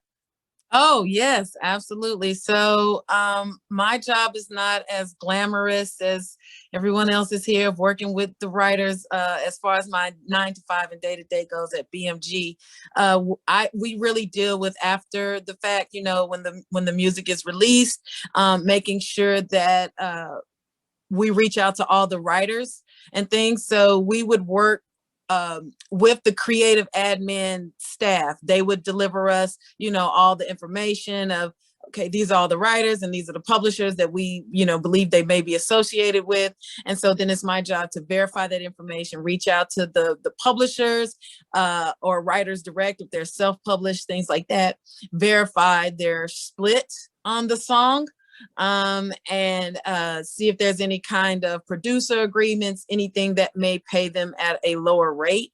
For BMG, we have gotten rid of controlled composition language, so we pay everybody at statutory rate, all side artists, all co-writers, anybody that's on the project. So that's something that BMG has definitely been a leader and pioneer in the industry in. So yeah, that is kind of what my day-to-day is. And this is for every single release that BMG puts out. So that's every EP, every single, every video. There's a team of us that handles that. We break up the releases by alphabet.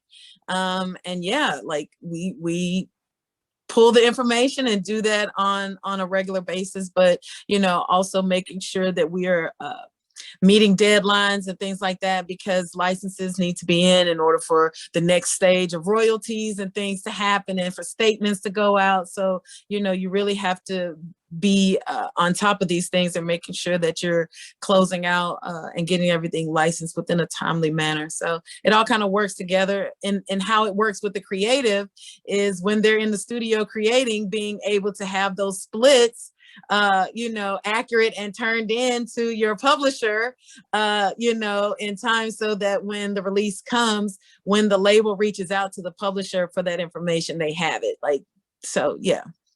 That's, hey, Thalia, you might say it's not as glamorous, but none of us would have our jobs and would be able to do them if there weren't people like you who did their jobs every day. So thank you. Well, thank you. I agree.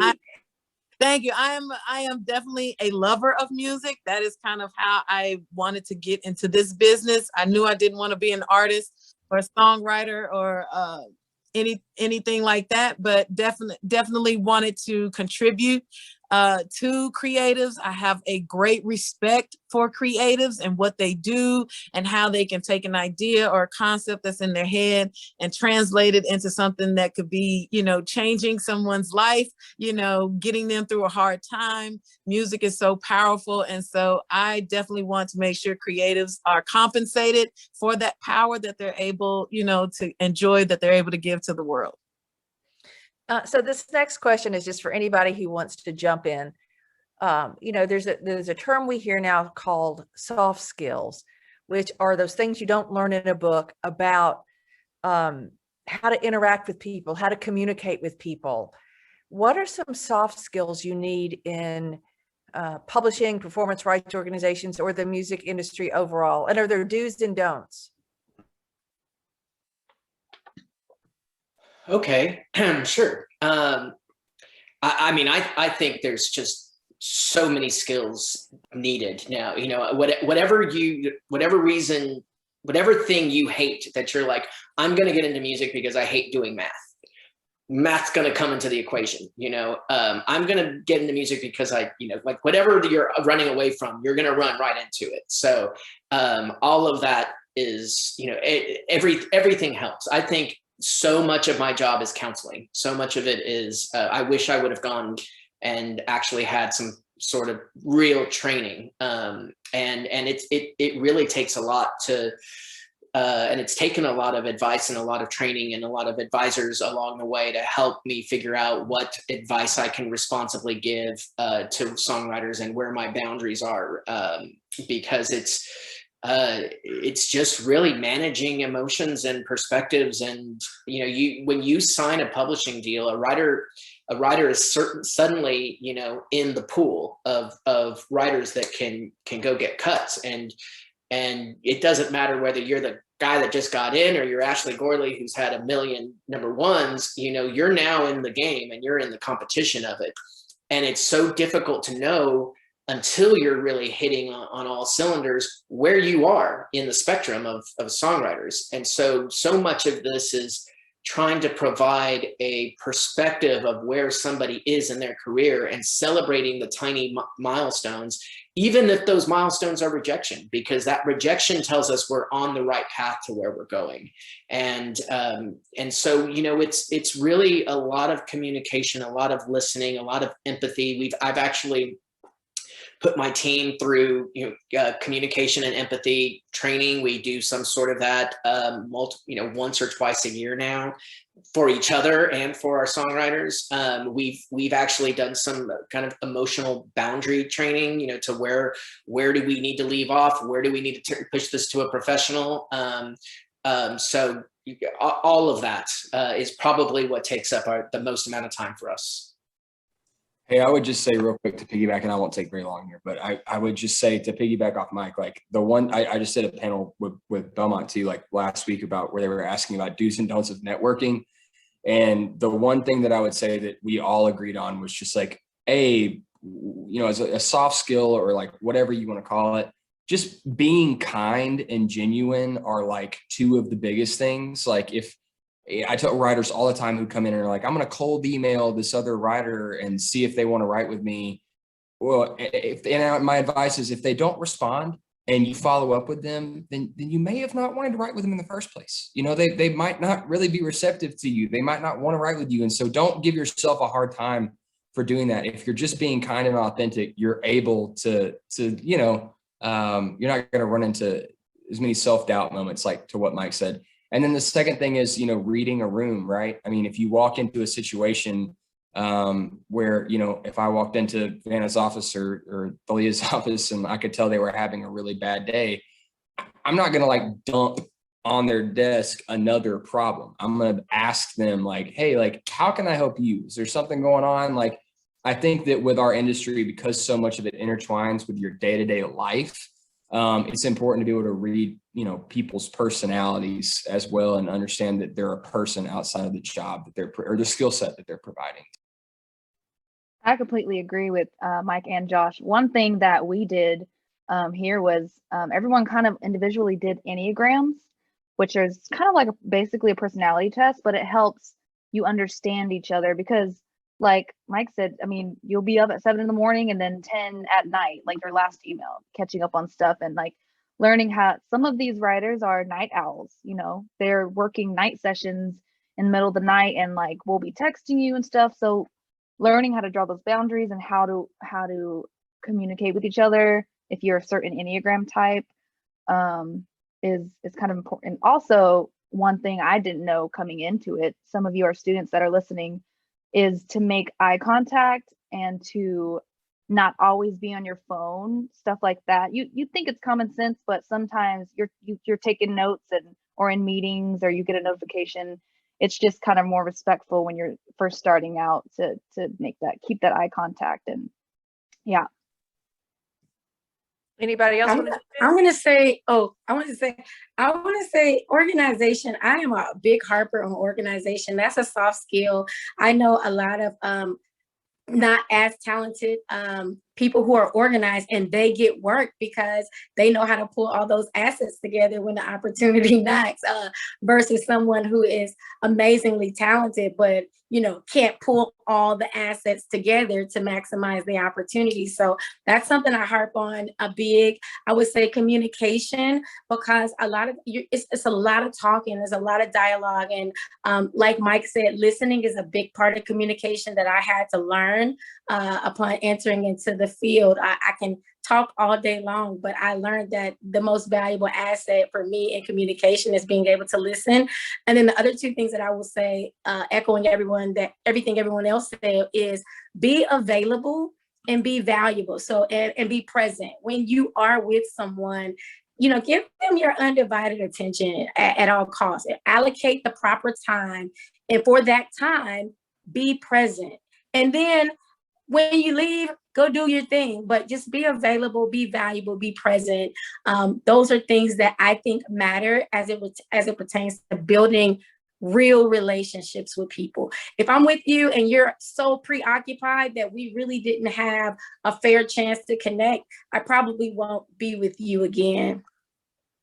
Yeah, I will definitely echo that. Being valuable and knowing what you can bring to the table, and not necessarily looking for the handout or what can you get from the person you're talking to. That's always kind of a thing with, as a creative, if you're engaging with an A&R or something, it's like, oh, here's my song, please listen. Figure out how you can be a value and asset, and kind of figure out your pitch, if you will, and just say, hey, what is it that you need? How can I help you be a service to what it is you're doing?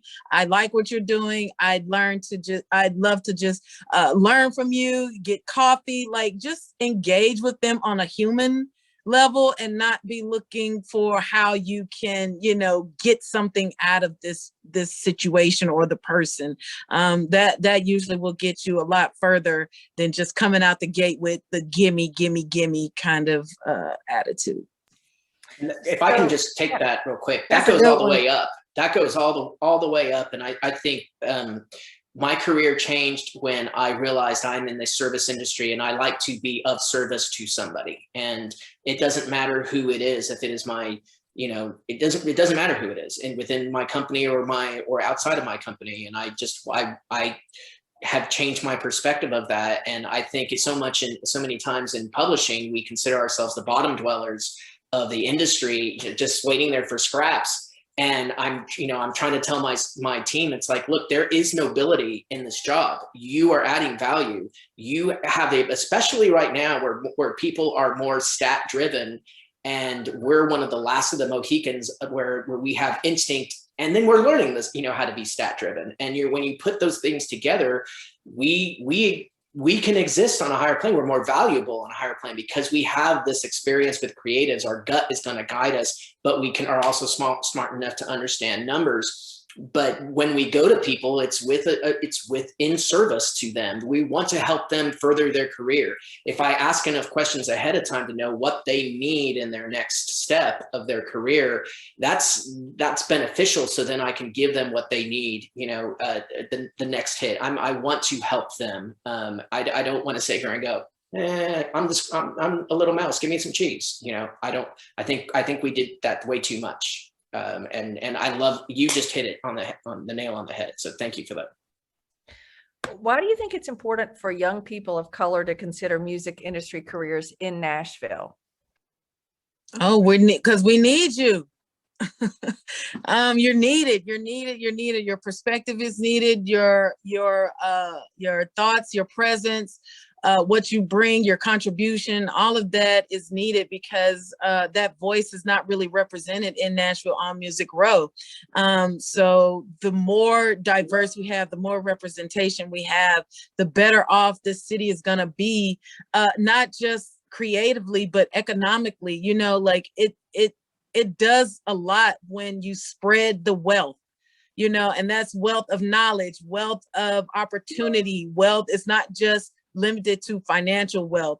When you share and spread that wealth, it just benefits the city as a whole. The city levels up, and that's what we want because we are all in Nashville. You know, we are partial to this city, creatives here, and have a love for it. And I think the more representation that we have, and if companies on Music Row do a little bit better of a job in targeting, you know, minorities to bring them in to do things like licensing job, royalty job, admin jobs, you know, things that can just definitely help companies in general just get that different perspective and offer those opportunities, your wealth as a company is going to grow. That's just my personal feeling on it.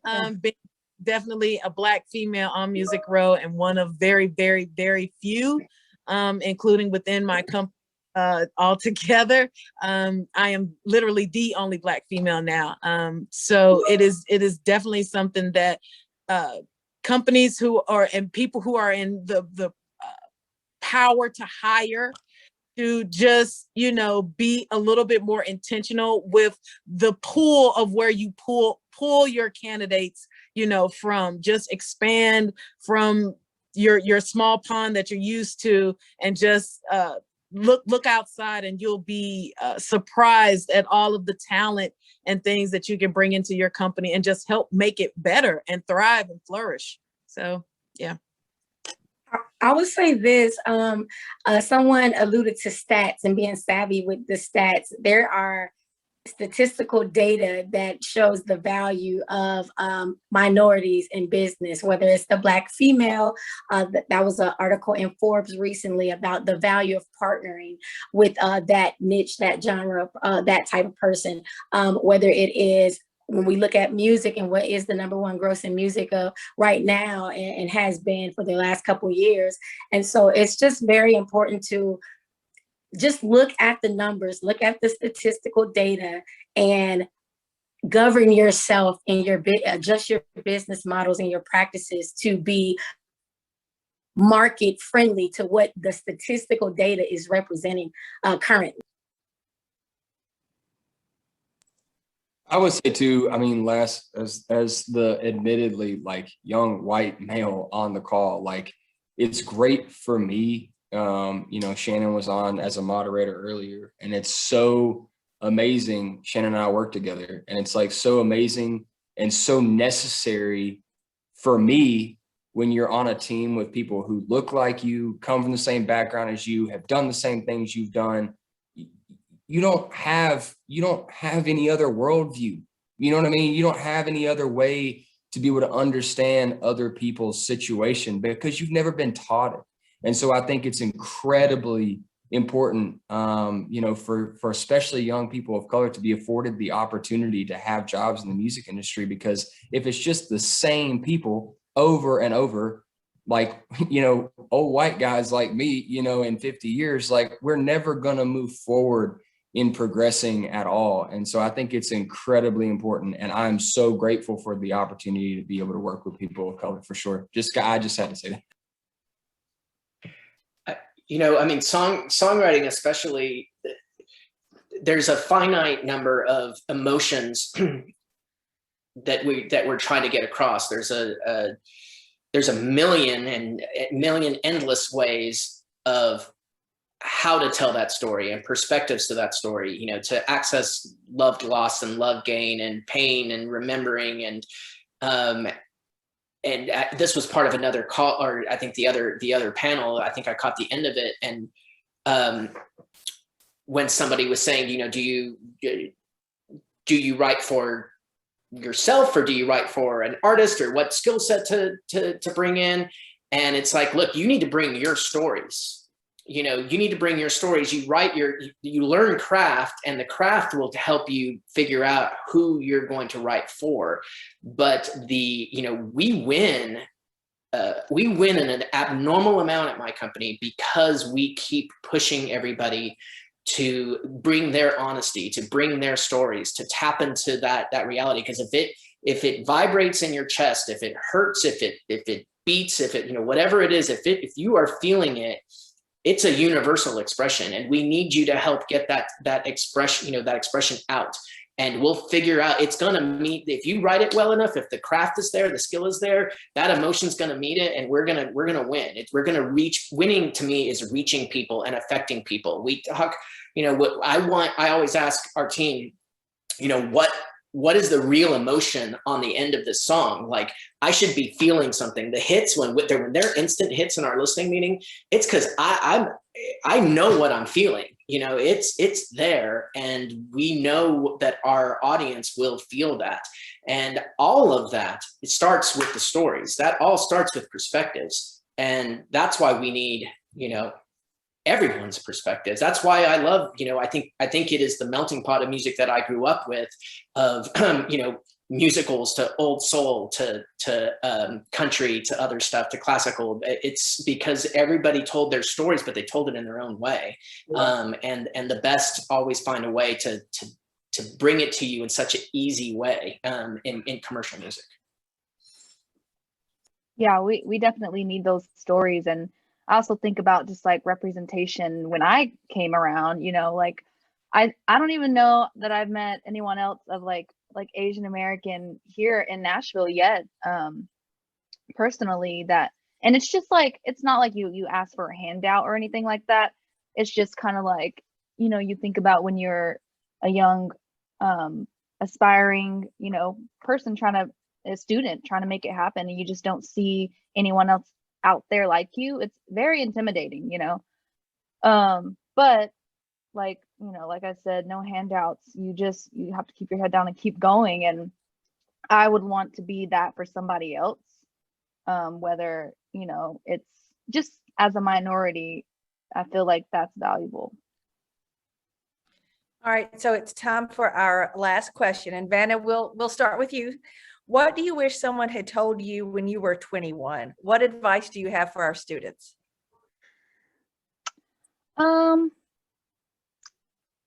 Never underestimate be kind to everyone, but never underestimate like the assistant or the intern, because that could be the next label head or the manager of, I think, Mike, you were talking about Martha earlier. You never know. You just never know. Those relationships are so key. So keeping those relationships, your classmates around you, you never know who you're going to be working alongside or with. In my publishing class, there was two people I never even talked to. And after we graduated, we all work in publishing together. So it's just, you know, network and get to know your classmates. That's what I would say. Josh? I think, gosh, for me, the one thing that keeps coming back to my mind is listen more and talk less. You know, if I would have had the opportunity to, you know, there's this thing that one of my mentors mentioned the other day when I was asking him for advice on something, and he said, never try and be over familiar with someone. And if you walk into a room and, you know, and actually I said this on something the other night, and somebody mentioned this is like a very Midwestern thing or Northern thing, which I was kind of surprised at, but don't finish my sentences. If you ask me a question and we don't know each other, like, I get it. Like, I understand that you probably already knew the answer to the question you asked me, but like, you know, and I'm not speaking me, when I say me, I mean anybody. The overfamiliarity thing, and then, you know, Larry King, who I love, you know, one of his greatest quotes was, "I never learned anything from talking."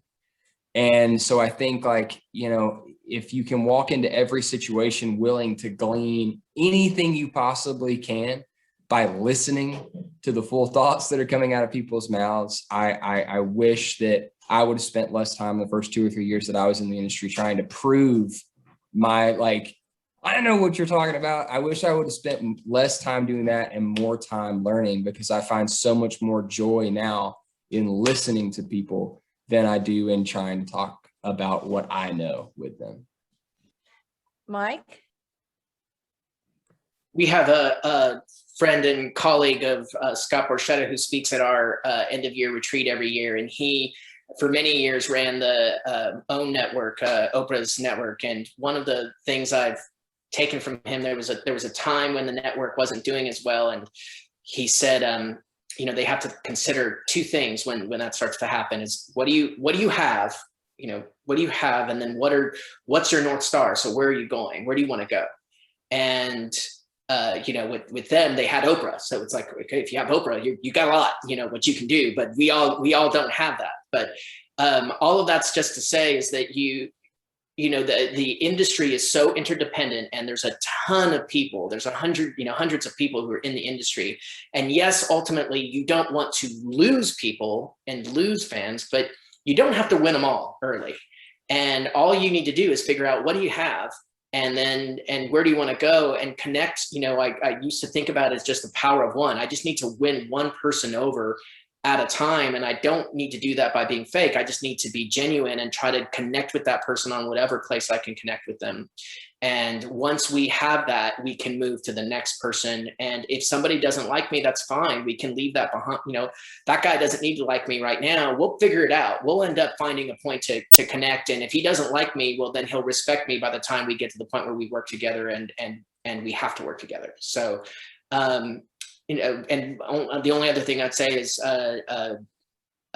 Buddy Cannon once told me at a huge ASCAP Awards. It was very early, I think it was like my first or second ASCAP Awards. Huge ballroom at the Opryland Hotel, and I was just nervous and sweating in my suit, and collar looks like Albert Brooks, and you know, just pouring sweat. And he's like, "What's wrong?" And I was like, "Oh man, I'm just so nervous." And he's like, "Oh, everybody's insecure here." He was like, "I mean, all the old people think they're too old, and all the young people don't know anybody yet." And it's like, just get over it. Once you're comfortable with yourself, the rest comes a lot easier. And I was like, okay, yeah, there you go. So everybody's insecure. Well, that's true. That's true. All right, Mimi? That, first of all, what everyone has said is absolutely valuable. Had I known all those things 20 years ago, I'm telling you, no telling where I'd be today. I always want to say, I wish someone would have told me, invest in the time to really get to know yourself. I think a lot of times we set out prematurely on a journey, and we're so tossed and driven because we don't really have anchors in the ground with who we are and what our true gift is and what our clear vision is. So take the time to develop that.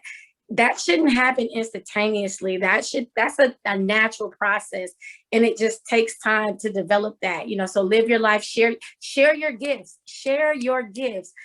This business is not about, you know, who you know anymore as much as it is about who knows you and what you're doing. So the best way for people to know you is by sharing your gifts and your talents unapologetically, sometimes without pay, because the human part of why we have the gifts is really to edify the people around us and to build the people around us up and to help them through some tough times. So, and then I would say, find your champions. You know, there are people who really want to see you succeed, who really believe in you, and invest in those relationships, those people who express that. Stay connected to those champions, and then identify what you need. Because a lot of times people will say this, "Hey, let me know if I can help you."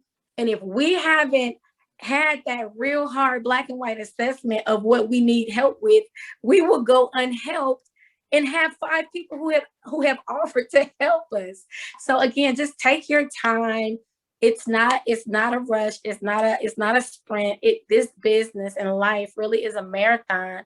Pace yourself, but invest in yourself. The artists that I love and respect, the creatives that I love and respect, they all know who they are, and they're continuing to evolve and share who they are through the process. So it's okay not to know everything too. I agree with you, Josh. That really touched me. You don't have to pretend to know something. It's okay to learn and be a student after graduation. And Thalia. Yeah, so I just will agree with what everyone has said here. That's all great advice. I definitely resonate with knowing who you are as a business person, working with creatives.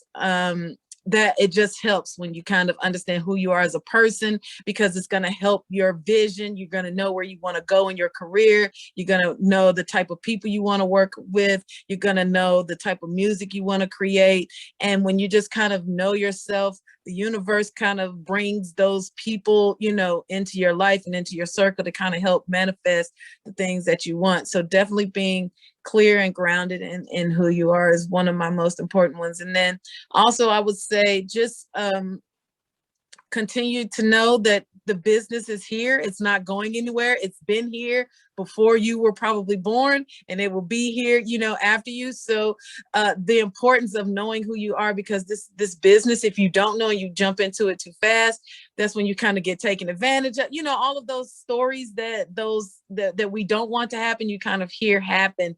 So, just enjoy the journey, be astute, learn, and pay attention, grow in who you are and who yourself, grow in your craft and your talent, study, and be of value to those around you, and be a light. And that's it. Yeah. To all the panelists, I'm so grateful for your time and your wisdom. I learned a lot, and this was so inspiring. We're getting messages of thanks from the attendees. And so thank you for making this an unforgettable Bridges to Nashville. For our participants, reminder, the next event is April 21st, and it will focus on talent agencies and promoters. And I wish everyone, wherever you are, a good evening. Bye-bye.